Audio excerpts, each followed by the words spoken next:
are a breed of sheep that falls into what we call the long wool breed category. So there's other breeds that you might not heard of. There's Lincoln Long Wools, there's Wensleydales, there's Teeswaters, there's English Leicester Long Wools.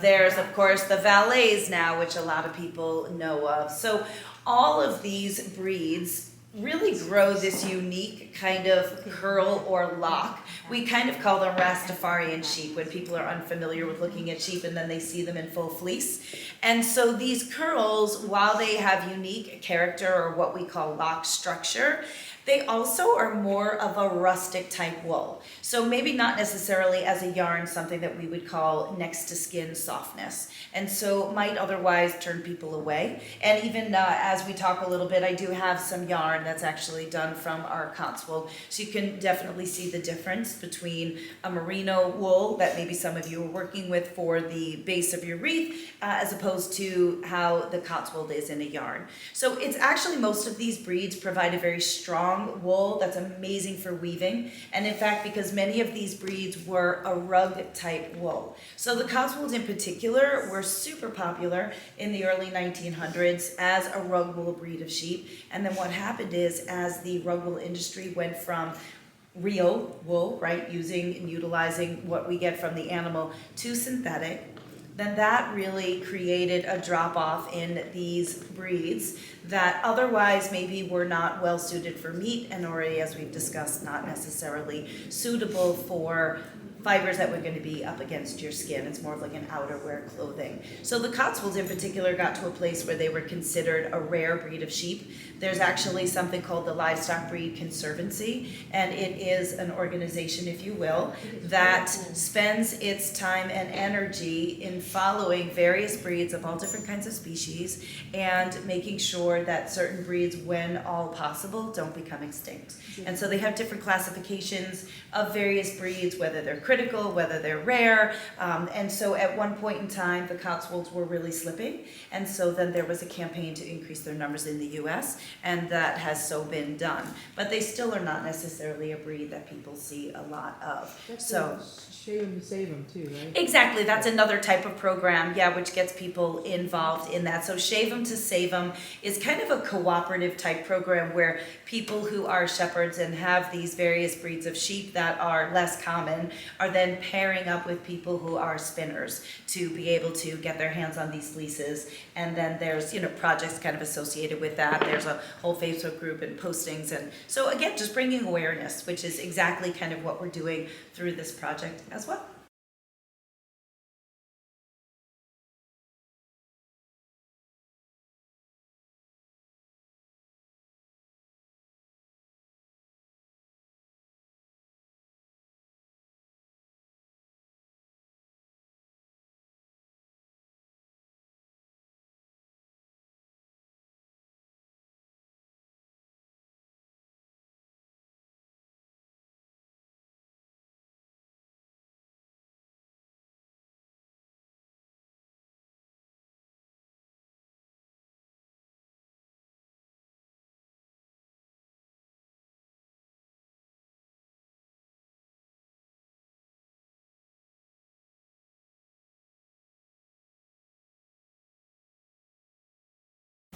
Showing.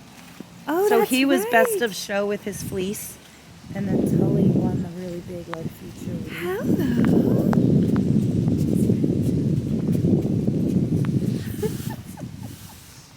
Hello. I won't touch you. Hello. Oh my gosh. How old are they? No, they're like a year and a half. Just little So this fellas. is Stewie's first baby. You're Stewie's boy? And then Munson is Layla's, so that's George's brother. Oh. Hi, boys. Thanks for coming out. I wish I had a treat. Sorry. Hello and welcome back. I just got home. It is about 6 o'clock in the evening on Sunday, and I am about to open up my Advents for today. So I was teaching on Long Island, and I just had an amazing time. And if you want to stay till the end, you really want to see the animals at the end of this one, because I got kissed by a baby llama. You're going to want to see it. It's going to make you smile. Even though it was raining and it was yucky and damp, we had the best time with the knitters. And Tabitha has this barn. It's filled with her beautiful yarn. It's incredible. And I had a wonderful, wonderful time. One of my favorite things was watching the knitters learn the techniques, and then when their wreaths started to take shape and they were like, look at this, they were so excited, and they were actually able to pick locks. So I washed the white ones, and Tabitha had some other colors there, so they actually got to pick them, and it was incredible. It was so much fun. If you came out to Long Island to take the class, I'm so thankful. And then there's a couple things that came to light when I was teaching the crochet cast on. When I am a thrower, or when I'm knitting, so I hold the yarn in my right hand and I throw it around the needle. And doing the crochet cast on as a thrower, I didn't take into consideration that the continental knitters are already they hold their yarn and the needles a specific way.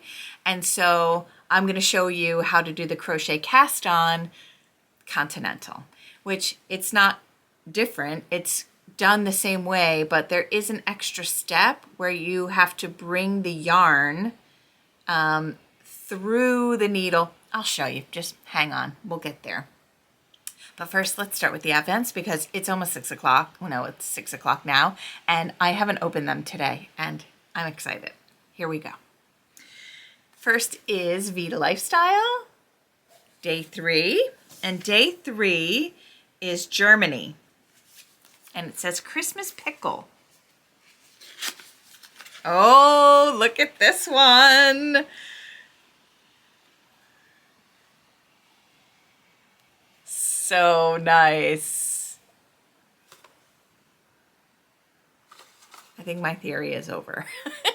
There is green on this, but yeah, this is a beautiful color. Beautiful. And for those of you following along, I have my 2 squares done. This is day 1 and day 2 on for the quilted pullover. So I will get day 3. So this is looking very, very Christmassy.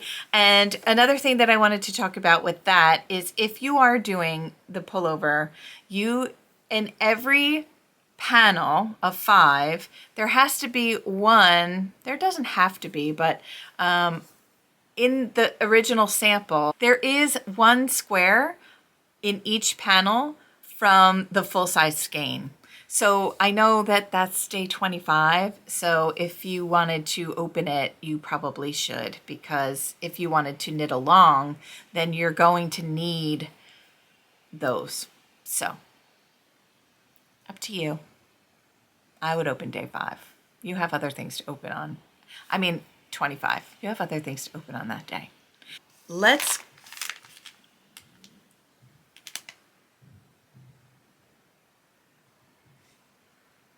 Oh, it sounds like something's in my attic. Okay, day 3, Suburban Stitcher, Very Pink Christmas. Oh, they're just so pretty. They're pinky and beautiful. I have day 1 here. Day 2 is in my knitting bag. I'm still unpacking, but day 2 is in my knitting bag, but you can see these 2 together. One is a white base and one is a pink base. Blush, blush. Beautiful. All right, so now let's go down to my hands, and I'll show you the crochet cast on technique if you are a continental knitter. Of course, the only crochet hook I could find was this big honkin' chubby one, size N. So you're going to start with a slip knot on your crochet hook, and you're going to create the plus sign with your needle in the back. So continental knitters hold their yarn on the left-hand side. And so what you're going to do, I'm not the best continental knitter, but here we go. You're going to grab the yarn. Now, note I grab it where I'm grabbing it clockwise. If you grab it counterclockwise, that's also fine, but just make sure every single time you do it, you're grabbing the yarn the same way. So I'm going to grab the yarn and pull it through the stitch on the hook, and then bring that yarn. See how your yarn is right here? You just simply bring it in between the hook and the needle, pull it through, bring the yarn, pull it through, bring the yarn in between these two to the back, and pull it through. So you have just that one little bringing it through that way, and that is how you would cast on if you're a continental knitter. Happy knitting. So if you're a continental knitter, I will be thinking about you going forward. And I will be very mindful that there are different nuances in the way that you hold your yarn and hold the needles, so that when I'm doing tutorials, I won't forget you. If I can figure it out and do it, I certainly will. I'm going to wind up this beautiful yarn from V to Lifestyle. I'm going to add it here. I'm keeping up to date. I think I'm also going to do it the other way too. I'm going to